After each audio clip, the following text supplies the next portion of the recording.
Welcome to Happy Talks with Dr. Alice and Donovan.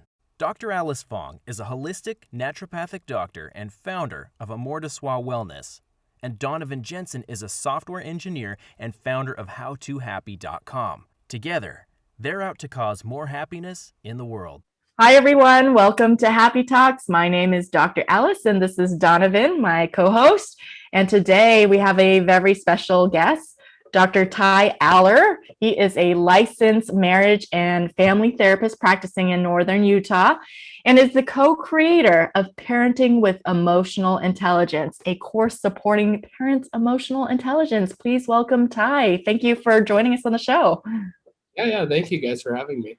Yes, definitely. So tell me a little more about your story into becoming a marriage and family therapist, and specifically towards becoming one that focuses on parenting with emotional intelligence. Yeah, it's actually pretty funny to think that, I landed on parenting courses because that's not necessarily where I started out. So when I graduated high school, I was thinking, I want to help people.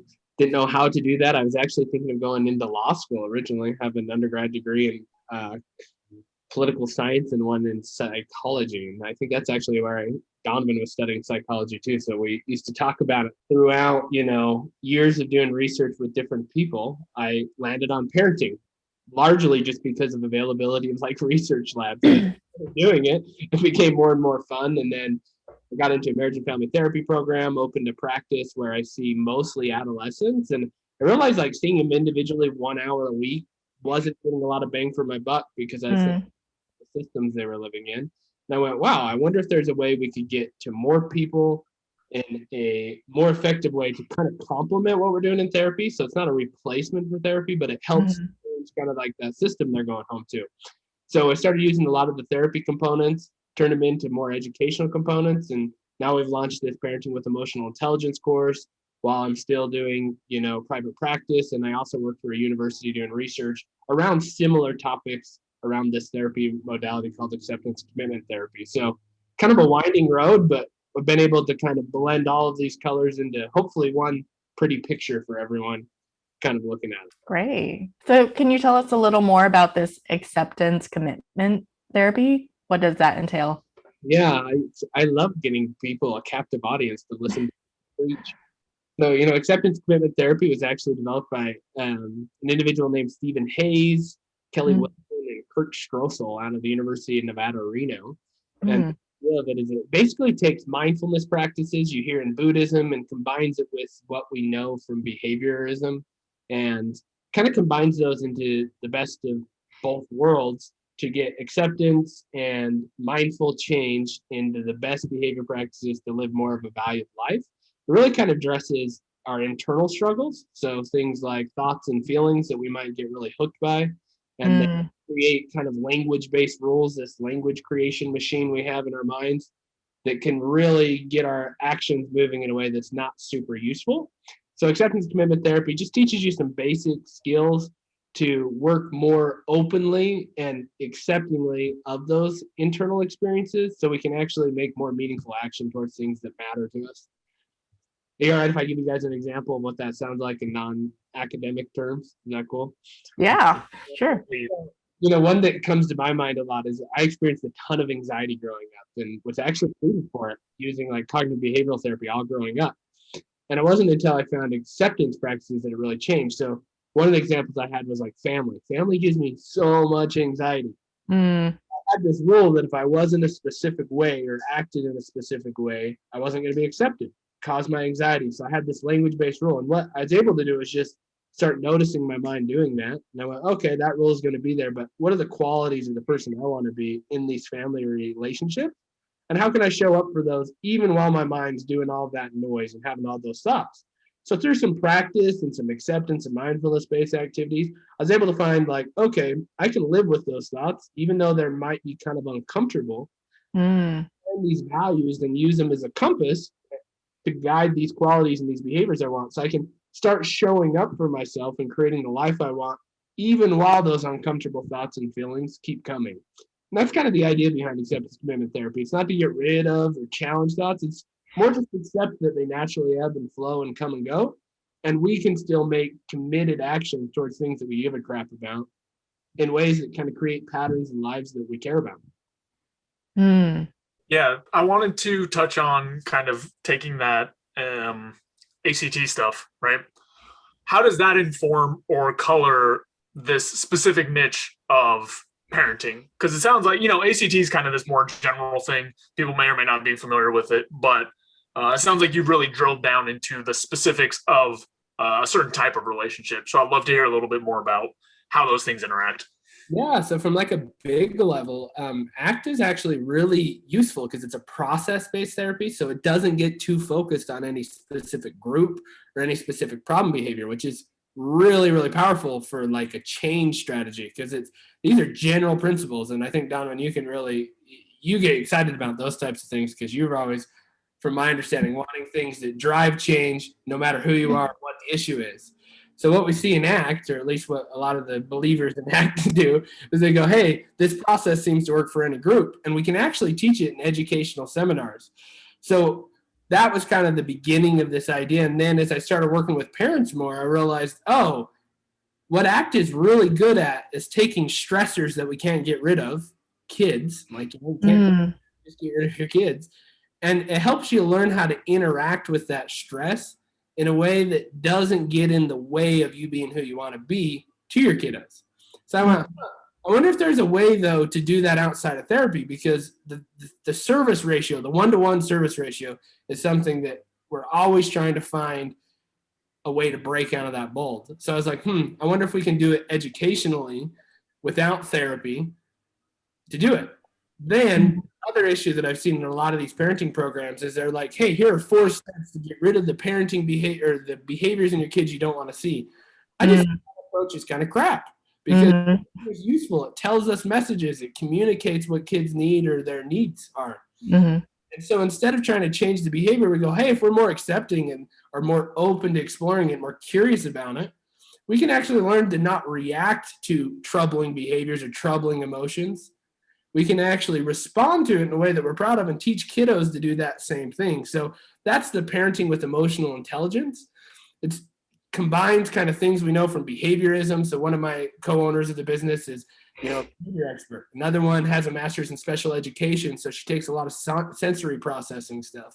We combine all of that into a nice little package that teaches you how to respond to your kiddos, but we do it through the parent as the vehicle, saying, hey, parenting stressful. You're going to have a lot of these stressful reactions, but if we learn to respond to them better, our kiddos are going to learn how to respond to them better. So it's kind of a sneaky way of getting to kids, creating better homes without therapy through education. So I hope that made sense, how we blend all of those worlds into one. Yeah, I thought it actually makes a lot of sense to me, and that kind of, or let me try to clarify to see if I got it or not. Basically, both adults and children are going to experience stress in their life, and it's about interacting and engaging with the stress in a different way. So it's not like, oh no, you have stress, you got to get rid of it. It's more of like, let's interact and accept that it's going to be a part of life, and let's take actions, but let's not be stopped by that stress. Let's take actions to what we're committed to moving forward. Yeah. Okay. Great. An example on that. It's like, that, for instance, like my girlfriend's kid is she's struggling with bedtime. It's so frustrating. Like, you're like, go to sleep, please. You can get rest. And there she's knocking on the door, and it's like, okay, in that moment, you're going to have a reaction, right? Like, you're like, oh, this again. I may start going like, oh, I must be a bad parent. I must be doing it. And then you might get more and more frustrated. So it's almost like it turns on a struggle switch where you start interacting with your environment in a way that's not super helpful. And then you might get more frustrated with your kiddo, which is going to escalate them. And then you start seeing the change. So the idea behind some of this acceptance commitment therapy is to, instead of interact with that struggle switch, it's just to notice that it's there and let it come and go naturally. What about, I'm sure like parents that are listening and being like, but what if the kid is going to go to bed super late and then they're going to wake up tired and then it's going to throw off our whole day, and they still want it's like, just accept that the kid's going to go to bed late all the time. What would you say to that parent, I guess? Yeah, I think that's a useful question. One that comes up is that there's this idea in Western culture, I think, that acceptance means that you can't move toward a different end. Mm-hmm. Acceptance, I think a more useful term might be willingness to experience. Mm. We're not saying accept it and just accept the outcome. For instance, angry kids that have a lot of anger, they might harm someone, right? They might punch their sibling. We're Yeah. not going to accept the behavior. We're Mm-hmm. saying, hey, accept the emotion and the internal experience that comes up so you can respond to the behaviors in more effective ways. Mm-hmm. There's effective behavior change strategies. Mm-hmm. That kiddo that might not be going to sleep, it's not saying, hey, quit trying on bedtime routines. We'll actually help you come up with better behavior strategies. And that's the cool thing about ACT is it says, hey, there's some really good behavior strategies out there that we can combine with this. Mm-hmm. Trying to encourage parents that instead of resisting with that internal battle that often pulls parents away from responding in the ways that they want to engage with it in a way that you're willing to let it be there so it frees up space so you can respond in the way you're proud of. Mm. So as I'm listening to you, I think I see a distinction forming, and I want to make sure that I'm mapping it correctly. But it sounds like the acceptance part is not around behaviors. It's not around like, oh, it's totally cool if you stay up all night every night. It's more around accepting the frustration that's coming through as you work through that process. So that instead of, you getting frustrated and emotionally worked up and into a place where you are kind of reacting and just go like, hey, like start screaming or something, right? Like you have to go to bed right now or whatever consequences. But it's more about going, okay, this is a frustrating experience. I'm okay being frustrated here. I can sit in this, and then we can keep working towards kind of these better outcomes, these better behaviors. Is that mapped correctly? Yeah, I think that's a pretty good overview of what's going on. This Mm-hmm. acceptance piece is really geared towards those internal experiences. And behavior, how we view it, conceptualize it, is it's learning. That's how we interact with our world, and interacting with our world is going to give us more useful feedback than this word machine of our mind. Because like especially when you experience generalized anxiety disorder like myself, I can come up with a billion different reasons the world's going to crush me, and that's not always useful. Sometimes it's useful, like when I'm trying to cross the road and I'm worried about a car coming around the corner. That's a useful time that anxiety's popping up. Mm-hmm. We're trying to help people use that behavior and interacting with their world in ways that we're going, is this useful for the life I want or not? So staying up all night, having a kiddo stay up until 3 a.m., not super useful for development of the kid or your own. Mm-hmm. Yeah. So yeah, I think that's exactly right. Yeah. I guess my question that I feel like is still missing for me is, okay, so I can be with the frustration. I can accept the frustration if I were a parent and the kid's like refusing to go to bed. But I'm like, what do I do? What do I do from there? Exactly. They still go to like, what is the productive way to handle it and interact with the child?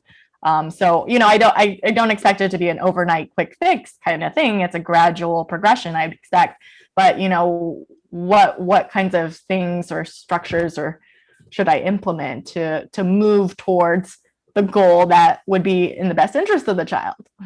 Yeah, I think that is a really useful question. And when I kind of relate it back to being out in the middle of an ocean where you don't have any landmarks to guide your ship. Mm-hmm. Can be what parenting feels like. The wind's blowing in every which direction. You got waves that are just crashing down. The ship's going everywhere, and you're going, what direction do I even steer in? Mm-hmm. The thing is that every parent I've ever met has an internal compass that if they, touch base with, it can actually guide that ship. And that's the values component of ACT. Mm. Values, an easier way to say it, might be the qualities that you want to show up in your life in everyday action. So I talk to parents in my therapy room. They'll often say, I want to respond caringly, compassionately, empathetically, consistently, all LY terms. And I go, great, there's our compass. So now pair that with behavior strategies, but I get them connected with that compass because we know two things by research is the values can help buffer against distress. Mm-hmm. And they can help make more meaningful behavior change. Because we have someone, for instance, that we say throw them on an exercise bike and we give them prompts like, hey, pedal harder. Versus when we throw someone on an exercise bike and we say, hey, why do you want to exercise? Oh, it's to, rest with your kiddos. or to play with your kiddos and play soccer. They're more likely to actually put more effort into that exercise now. Stephen King mentions that in one of his books, and I was like, oh yeah, that makes sense. And we actually see that consistent in other research for other groups too.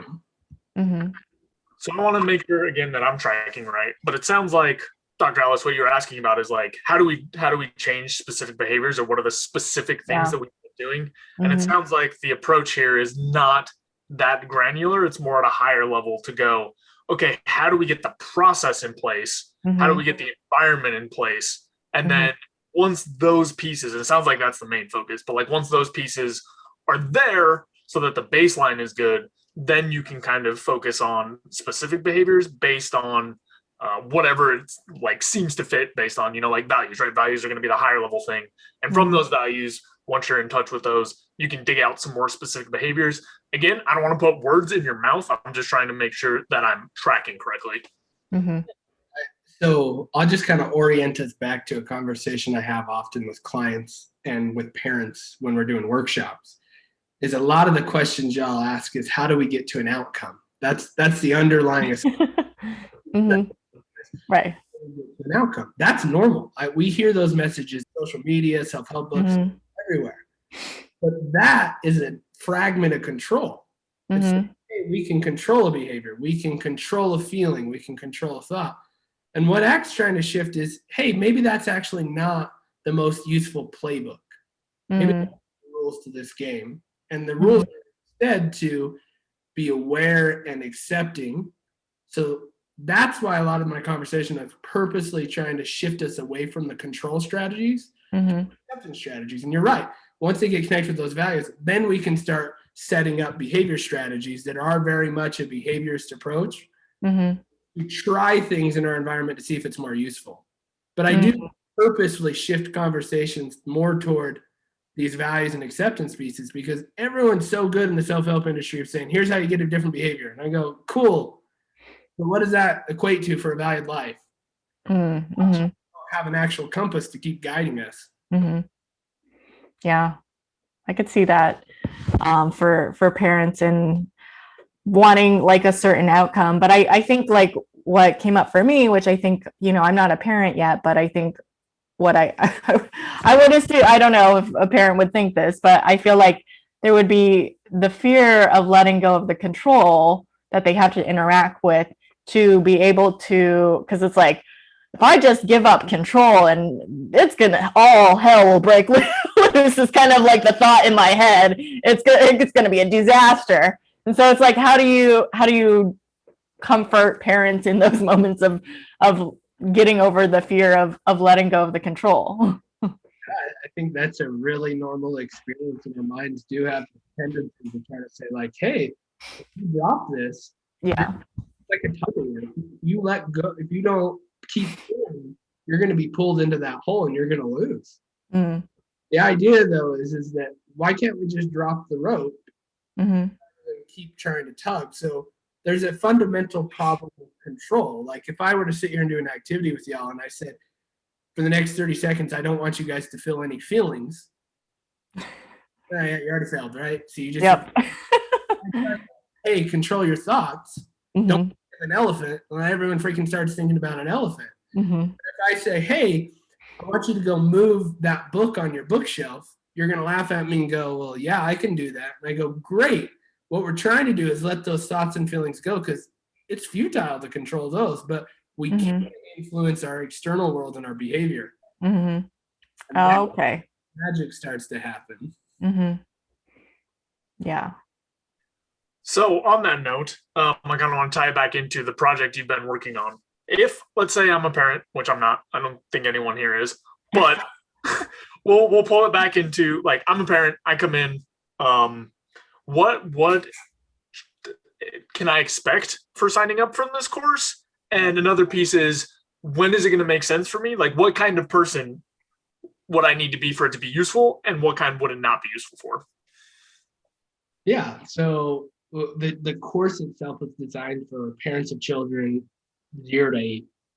we're currently in the process of trying to expand that, but that's our very first project, is trying to get kiddos 0 to 8. And that's kind of purposeful, is that we know that most social and emotional development gets its foundation in 0 to 5. So we're trying to help people get those skills pretty immediately. I will say, so we piloted this, and with our focus group, they basically said, for the first week we were going, well, what the heck? Where's our strategies? Where are our behavior Right. outcomes? And that's purposeful. That's what I hear in therapy every single first session is I say, what do you want out of therapy? I want to feel less depressed and I want to be less anxious. And I go, okay, that makes sense. I get why we want to be there, but what do you want your life to look like? Mm-hmm. And we ask those questions from the get-go in the course because we know this is how our minds are set up. They're trying to solve problems. But what happens if it's not a problem? It's an experience to be had.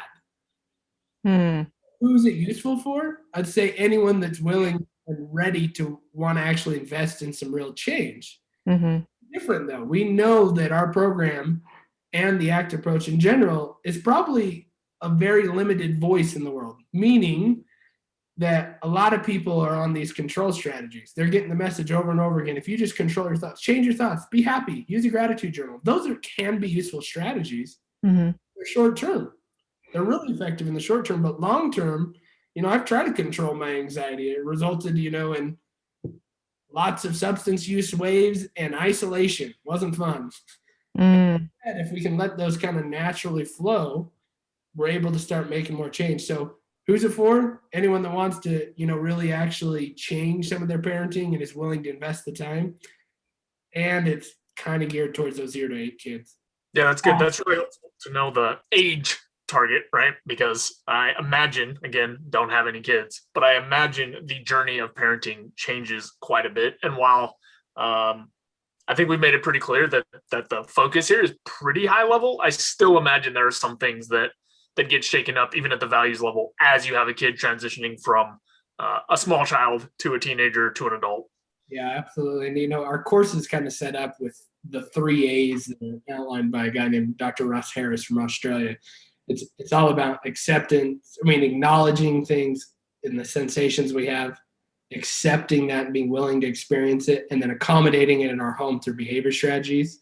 So 1/3 of our course are all those behavior strategies y'all are asking about. It's like, what are the specific things we do? And those are where we really see the age piece come in because, setting up bedtime routine for a 3-year-old, a lot different than setting. But, that is our focus groups have said like, hey, we really want a teen course. And that's kind of what we've started to work on. And that's where my expertise area is. That's what my PhD is in, is adolescent development. So yeah, I agree with you there. And it's a little bit of a different beast.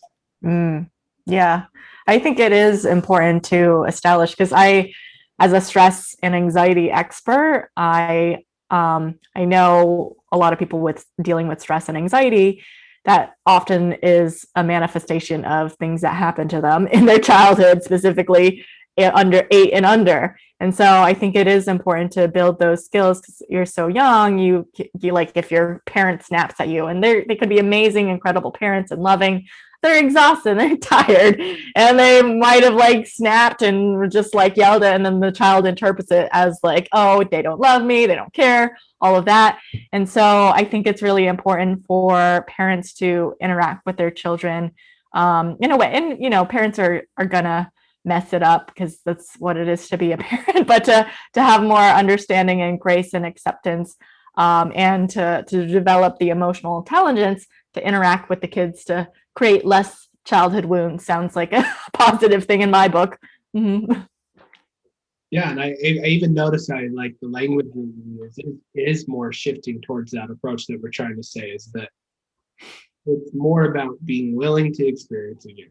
So lots of feelings that come up, we're not trying to control them. And some of those reactions are because of those rules that we learned as growing up. When you have, for instance, when I had anxiety growing up, it was often this implicit message that until you're done feeling that, I can't give you connection. We start pairing those associations later in life because we have these language-based rules. When they're feeling that feeling, it's wrong. Hey, just be happy. Why are you so grumpy? Mm-hmm. Change that. And it teaches us, it pairs the association that, ooh, that feeling's bad. I can't feel it. Well, we just showed you how effective it is to try to control the feeling. So if we have association with it, that's how people end up in my room often. Mm-hmm. They have that negative association, kind of like you're talking about. And so if we can actually just be more experiencing of thoughts and feelings, it can be pretty powerful. Definitely. Can I Oh, give sure. Go for it. you this example? So this one was Yeah, we love examples. tested me yesterday in therapy. You know, I have a client that I've worked with for quite a while, and Mm-hmm. they experienced a lot of suicidality. So suicidal thoughts, Mm-hmm. those come up in therapy. I've often seen other providers freak out. Like, oh my goodness, you're having that. We got to hurry and let's get you into the hospital. And you can feel the heightened response. Mm-hmm. The thing is, the suicidal thoughts are just another thought. Yeah, we've got to take them seriously and make sure the safety's mellowed, Yeah. make sure safety precautions are taken. But my initial response to that was like, oh, that must be a pretty powerful thought. You must be experiencing some pain. Help me understand it more. Mm-hmm. Oh, you're not going to freak out to this thought. Maybe I don't have to freak out so much about it either. And through consistency, we're able to actually start talking about it, and it creates space to be like, oh, experiencing pain in this other way. Maybe I can actually use some more useful behaviors than just my mind and this problem solving machine trying to say, hey, maybe suicide's the way to deal with this pain. Wow. That's powerful. Yeah. Yeah, that actually resonates with me a lot. I did not have the benefit of learning this through a guide of some sort, but that's definitely something I've had throughout my life, is just these intrusive thoughts with suicidal ideation. And when I was younger and I didn't know what was going on, I used to really freak out, and I used to really be like, there's something terribly wrong with me. What is going on? What am I going to do about this? I don't know. And, you know, with that specific community that we both grew up in, it's like not something that's super comfortable to talk about or very open. And eventually I stumbled upon somewhere or another of like, you can look at these thoughts, even though they could potentially be serious in nature, as just a product of the mind, not necessarily something you have to identify with in the way of saying, this is me and this is like, I have to deal with this and do something now. But you can go through the process of just like, oh, and I'm now at the point where it's like, that's weird that my brain is really freaking out like that. I might need to look and see if there's something else going on. However, in my personal experience, there's been a lot of times where nothing is going on. So I'm just like, okay, brain, well, that's nice. I'm going to just let that one roll on by and just keep going. But it's such a different personal experience between identifying with it and basically like in the language we've been using today, not accepting it, right? And pushing against it and saying like, why is this happening? This should not be in my brain. And being like, oh, I guess this is how minds work. And sometimes they make these things. And, you know, I don't have any intention of moving forward or pushing forward on any of that, but things are like developing in a way that I can just let it pass. Huge difference for me. So I don't really have a question or anything, just on a personal note, that really resonates and is part of my experience. That's so freaking cool, because that's it. That's the process, is going like, oh, our minds have thoughts. And by being willing to experience the thought doesn't say we're accepting the action of the thought. That's, you know, when I work with individuals with obsessive compulsive disorder, that's the crutch right there, is they're saying they're having this thought that comes in, and if they don't do it, something bad's going to happen. And so being able to help show them the power of like noticing thoughts and just letting them exist. Or, for instance, people that have experienced trauma, I must be bad, the shame component that comes up. I'm bad. I'm fundamentally bad because of these experiences. Our minds create a rule that this happened because of X, Y, and Z. So we get connected and it defines who we are.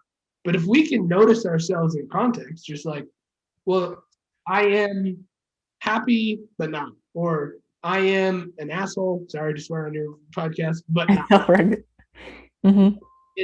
It's being able to go, in some context, I am that way, sometimes not. So we can start using these psychological flexibility skills in ways. You know, Alice, you mentioned one. Donovan just mentioned another one. I mentioned some in parenting and some in my anxiety.